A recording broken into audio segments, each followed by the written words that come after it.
Today on Lawyers with Game, we talk to the MVP of the Esports Trade Association, Megan Van Petten.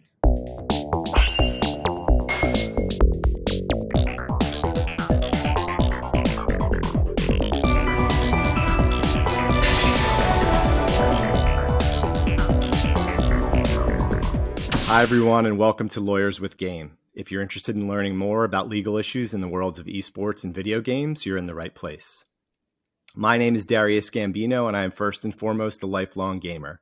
I've played on just about every game system from the original Atari to the Super Nintendo to now the PlayStation 5.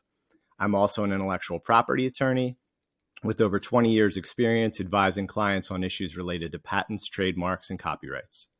I'm with the firm of Saul, Ewing in Philadelphia, and you can find me on Twitter as @PhillyIP. If you're up for a game, you can find me on the PlayStation Network as EaglesFan71. With me today is my colleague, Leah Leyendecker. Leah and I are both members of the esports and video gaming group at Saul Ewing. Leah, maybe you can say a few words about yourself and your practice. Yeah, thanks, Darius. I'm also an attorney here at Saul Ewing. I'm in our Minneapolis office, and I advise clients on a range of intellectual property, technology, and corporate matters, and have been working with various organizations in the esports and gaming space for the last several years. My first introduction to gaming was playing Sega with my younger sister after school. And then, sort of rediscovered gaming when I started working in this space. And most recently, I have a 4-year-old daughter who's starting to show an interest. So it's been fun to experience that with her for the first time. Thanks, Leah. And with us today is our special guest, Megan Van Petten of the Esports Trade Association. Megan started the ESTA in 2017, and it's been growing exponentially ever since, just like the esports industry. Welcome, Megan. Thank you both. Thank you, Leah. It's so great to be here, Darius. If you like these videos, please like and subscribe. If you want to find out more information about our law firm, you can visit www.saul.com. And please keep in mind that this is intended to be a high-level and general discussion of legal issues in the esports and video game spaces. It is not intended as actual legal advice. If you need actual legal advice, please reach out to myself or Leah, and we'll be happy to help you. So, Megan, I've been listening to your EsportsNext podcast, and so wanted to sort of take a cue from your intro question and ask you about your entry point to esports and what your personal connection to esports and video games is. Oh, boy. Oh my gosh. Well, so I always tell everyone that my entrance to the industry was just play. I like to follow the fun and hang out with people that keep me out of trouble, like y'all, attorneys. So I was just talking to a girlfriend this morning, and she said, "No, really, what was the first game? You never answer." And I said, "My first game was chess. And it was a really good game for me to play because I do think that it helped the development of my brain. I can really see things many, many, many steps ahead. So, that was, and actually when I was younger, there wasn't as much, I mean, obviously I had all brothers, but there wasn't as much as you here, this is your toy, and boys, these are your toys. We just shared my I call him my twin brother. We were Irish twins. We were so close in age. We both played with each other's toys equally. And I think my mom did a really good job of really not pointing out who should do what. And there was a lot of freedom in our play. So that answers the question as to why I love play. And I think my entry to esports was very early. I did the first panel on esports, I think in 2011 in New York. And I was very intrigued then. And it was at the Fantasy Sports Trade Association conference. And so that was what piqued my interest of electronic sports and esports. Megan, I wanted to ask you a little bit more about the Esports Connected podcast that you have. You're at about 50 episodes now, I think. And I wanted to ask you about, How do you find the time, first of all, to schedule and record those episodes with everything else you're doing with the ESTA? And what have been some of your favorite moments recording those episodes? Okay, so you have both done your homework. Leah and Darius, you guys are great partners, because for those of you that missed it, just in case you did, Leah listened to the EsportsNext podcast and Darius listened to the Esports Connected podcast. And you're right, there's two. So, managing time has really been an intentional discipline. When I am invited on shows, which is a lot, you know what I do? I put our members and our volunteers first, period. And no matter what, I make space, because we are a community and I just truly believe in what we're all doing. And I believe that we're better together and we should support each other. So there's a lot of intention, Darius. If anybody's ever following me, that's what I do. And I would decline very big, not to say this isn't, but really large press spots. I would choose our members' shows first, just because, and our volunteers and our speakers. So the difference of the two shows, just for some clarification, is Esports Connected is a show for our members to share their stories. And EsportsNext is a show featuring all of our speakers leading up to our conference. So it's, really, really cool shows. One I host with guests. Esports Connected, I host with guests. I like co-hosting. And then EsportsNext, I host with Lindsay Boss the Boss. So it's super fun. Yeah. Thanks for asking. I want to ask you a little bit more about the Esports Trade Association. You started it about 5 years ago. What were you doing before that? And can you tell us a little bit about how ESTA has changed over the last 5 years? I started in publishing. I started in B2B publishing, which was a Read business, Read Elsevier, which is now North Star Events as well. And it used to be Read Exhibits. So I've always worked in business and business to business. I love old school traditional business. I don't have to share this with attorneys that, you guys understand the Bar Association and the value, what it brings so early in your career. And that's one of my dreams for the association, is that this was a newer industry. I certainly respect that it goes back, decades. It just felt very emerging to me when I looked and there was no trade association. So it was a call, and we had a meeting, and I brought together a lot of who I thought were some strong leaders in the space at that time. And it started with one meeting here in Chicago, and thank goodness we're still here. Yeah, you bring up a good point.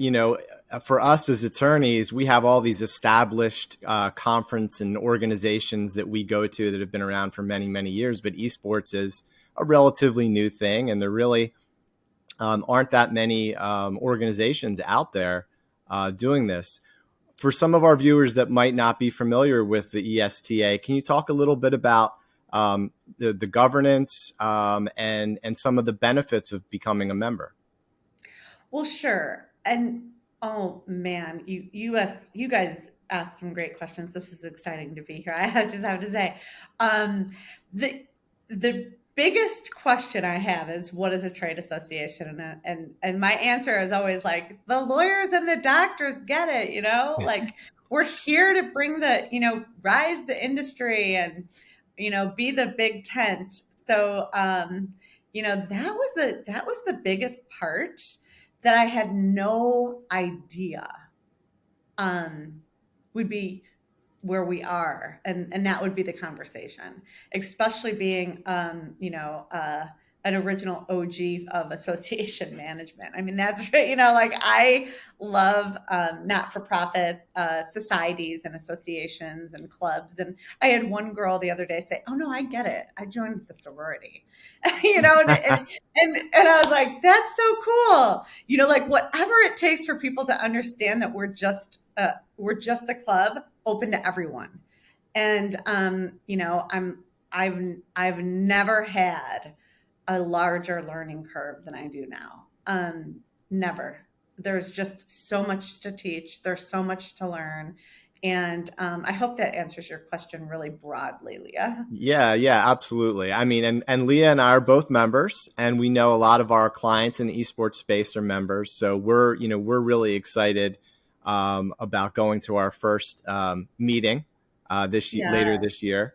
So you founded the STA in 2017, and we're now 5 years later. This is a podcast. It's supposed to be about legal issues anyway, but we like to talk about esports and video games. So can you talk about any of the legal issues that you've faced along the way over the last 5 years in getting ESTA off the ground? That's a great question. Okay. I love attorneys because they really do what they do. And if you really want to do what you do best, keep smarter people around you. Always talk to your attorneys about whatever you're going to do. We haven't faced any issues, but I've been doing this a long time. So the first thing I did was decide who was my favorite attorney that liked gaming, esports, play, and had a little bit of time, and invited them to run the governance, actually.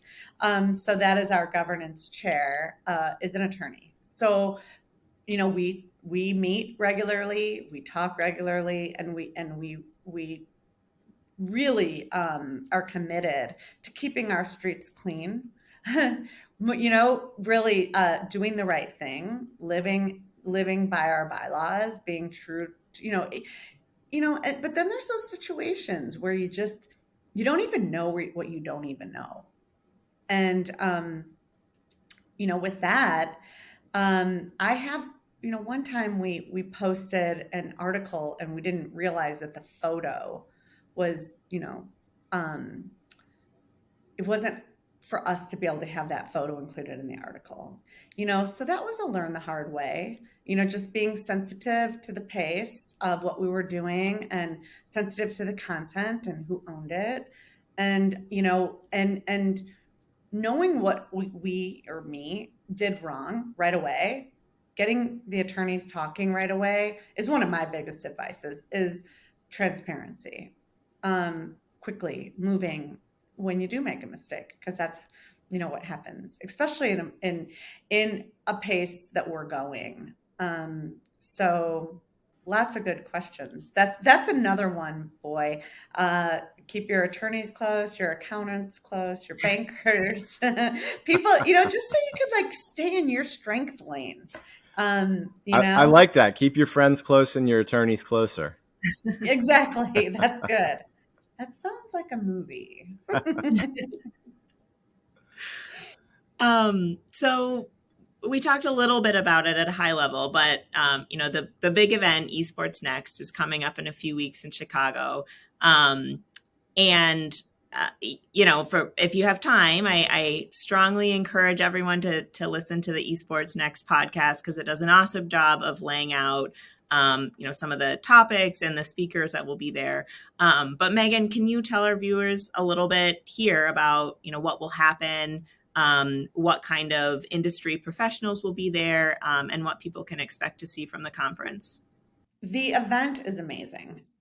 I have been doing business events for a long time, and it's one of my gifts. So it feels like a family reunion. My mom has 10 brothers and sisters, and I've gone to our family reunion, which is, anywhere from 100 to 300 people for my whole life. So I'm just used to inviting large groups of people from all over the place and welcoming them. And by the way, our family reunion was always held in Chicago or Ireland. So I live here in Chicago. And so we were always the host. I think that might be where I get it. So one of the most important things for me is the landscape and showcasing Chicago. Chicago just has so many great values to being in the Midwest, making it easy to fly in. We start off with a baseball game. This year it's at the Cubs rooftops. I certainly love the Cubs and the Sox. I am that girl. I like both teams, and no one will ever, even half of my brothers they're more opinionated. I like both. I like both for the differences that they are, but this year it will be at the Wrigley rooftops, and more of an exclusive space that's private for our members to get to know each other. We spread the event out over a couple of days, so you can see the city or family or have meetings. So it's super cool the way we do it. We start out with a game, and then we have that night free.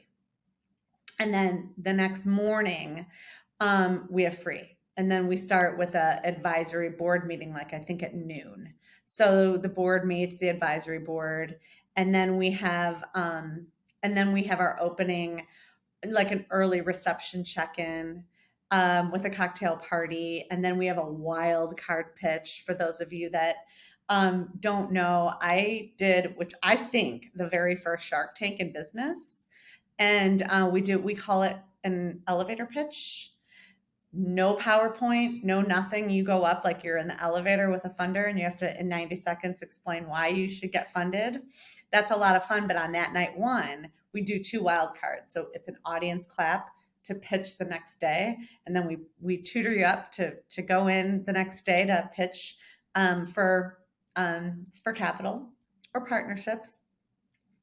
The following day, which I call the big day. If you were listening, this is the day 3 now. So it sounds like a big conference, but like a big commitment. But if you're only going to fly in for one day, which we designed perfectly, it's the one day, the big day. And that is a whole bunch of great sessions that are recorded for members. We have a member library of all of our events, all of anything that we ever do. We have so much content for our members to go back and see. There's nothing that we've ever done that is not in our libraries of recordings. So if you miss that, it's okay. You can go and log in for that. And then we end that evening with a beautiful reception again. So there's your networking piece. So if you've come for everything, you've networked 3 times. And by the time, if you've come for everything and you leave by day 4, it's a grab and go breakfast, which would be 4 networking events, and you should have met 100 to 400 people by the time you leave, made 4 warm touch points, and it feels like a big Esports Trade Association family reunion. That's my goal.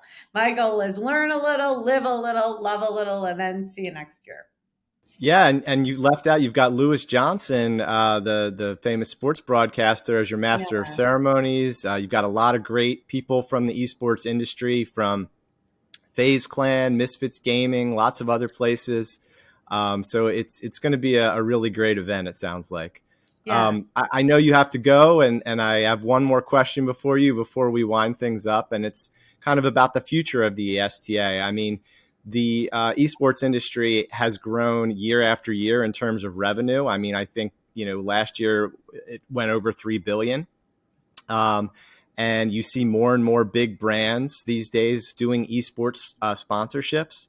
So where do you see the ESTA going in the next 5 years?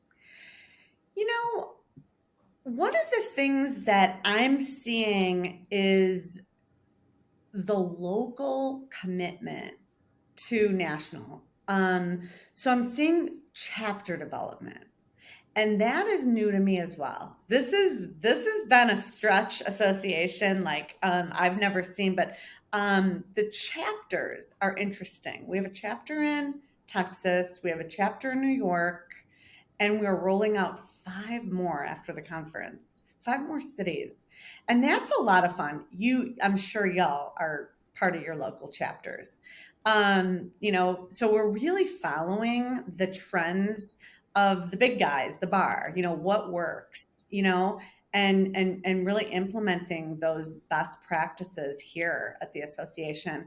We're also our like we have a living essence of what people are asking for. We want to know because we want to give it. We're the big tent. Everybody can come in, and there's no secret that there's just a ton of clubs. There's a lot of there is actually confusion. What should I join, or where should I go? And I say, do something local and join the trade association. It's to me, it's a no-brainer, but to others, it's not. They don't know where to go. So that's why we're leading up those chapters. I'm seeing that. And then we're getting a lot more into advocacy. What is the Esports Trade Association giving back? What is our voice? And that's really what definitely what 2023 is you're gonna hear a lot more about that work that we're doing. We understand advocacy on our end. That's what we do every day. So that's really interesting. And I think the local model, obviously, you mentioned doctors and attorneys.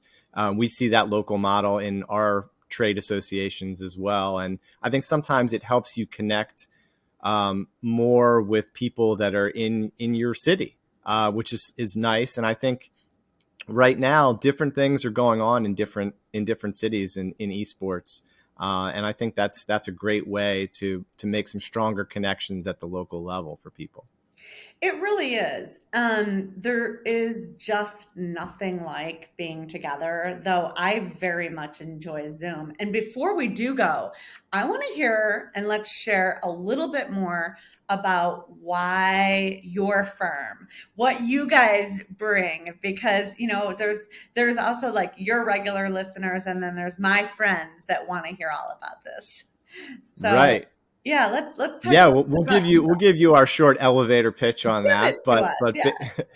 But basically, yeah, I mean, we have a sports and entertainment group, and we deal with traditional sports as well as esports. But we also have a select group of people within the firm that practice esports and video game law, and we represent a lot of different clients in that industry, from esports teams to production and sponsorship companies. So we're trying to be the go-to law firm for esports. And we really think we have the right background to do that. And yeah, Leah can comment a little bit more on that. But we all have the thing that's important to us is that we all have that background in gaming. We're not just lawyers who just one day decided, hey, I'm going to be an esports expert.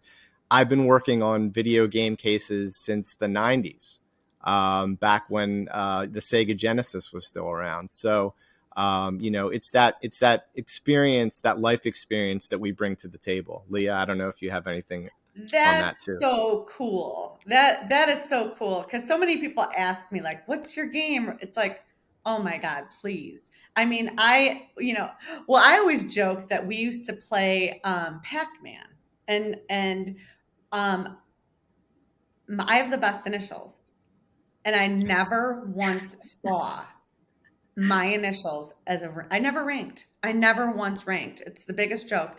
I am the best loser in the world, because I grew up losing everything to my brothers. Everything. There was just nothing that I could do.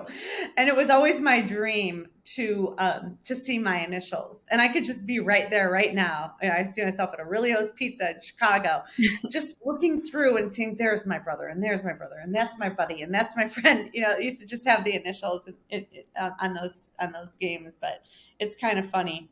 What about you, Leah? What's your game? Oh, yeah. I mean, or what was it? Well, I mean, it's been for a long time. It was the classic Sonic the Hedgehog on Sega. Currently, my husband and I play Rocket League together, and that's sort of our our quality time after the kids go to bed. Yeah, I mean, I've had various games over the years. But right now, Rocket League, although my daughter is really into Mario Kart. And so there may be a pivot here coming in the future. That's awesome. I've heard people that play together stay together. I couldn't believe I was at an IIT event last week and I was playing a VR tennis, and somebody caught it on film. I didn't know I was being recorded, and she was like, "You have to post this." And if you guys are, there's my moves live. But it was actually awesome. I don't know if you guys remember the Wii. Yes. Yeah. It reminded me of that. And I actually got a great workout. And it was so fun. And we might have a VR tennis at our conference, but I hope so. It's just great to get like a little play, a little relax, and a little fitness. I mean, what more can you ask for? That sounds like a great idea. I think we'd all like to play some games at the conference. So yeah, we'll have some. We spread out to have some action stations for people, to view, to see. We have a tournament that's happening simultaneously to the sessions and the networking. So Encore is running our production, and UGC, and it's a pretty good experience. Last year, I had to get our incredibly large screen, our LED huge screen. I had to walk it through the lobby of the hotel and use the guest elevators because the hotel is such an old Chicago hotel. They couldn't get it in, and that they were putting the television on the truck, or the screen on the truck. And I was like, wait a minute, that's our big screen. You can't not. They were like, we can't get it in. And I was like, I know the doorman. I know the bell guys. They'll let me walk in through up what we have to do here in Chicago. So my point is that there's a lot of really great technology featured, obviously the experience and the entertainment and the sports, and the what's trending and what's hot. It takes a village. Definitely. Well, I'm sure we could sit here and talk about video games for another half an hour at least, but that's all the time that we have for today. If you have any questions about any of the legal or video game issues that we raised on today's podcast, drop them into the comments, and Leah and I will do our best to try to answer them. Thank you so much to our special guest, Megan Van Petten from the Esports Trade Association. Megan, thanks for coming on. We really appreciate it. Thank you for having me. And for all of you that are listening, like and subscribe. This is a great show. Thank you. Thank you for that. All right. Until next time, I'm Darius, and this is Leah, and we are Lawyers with Game. We'll see you next time.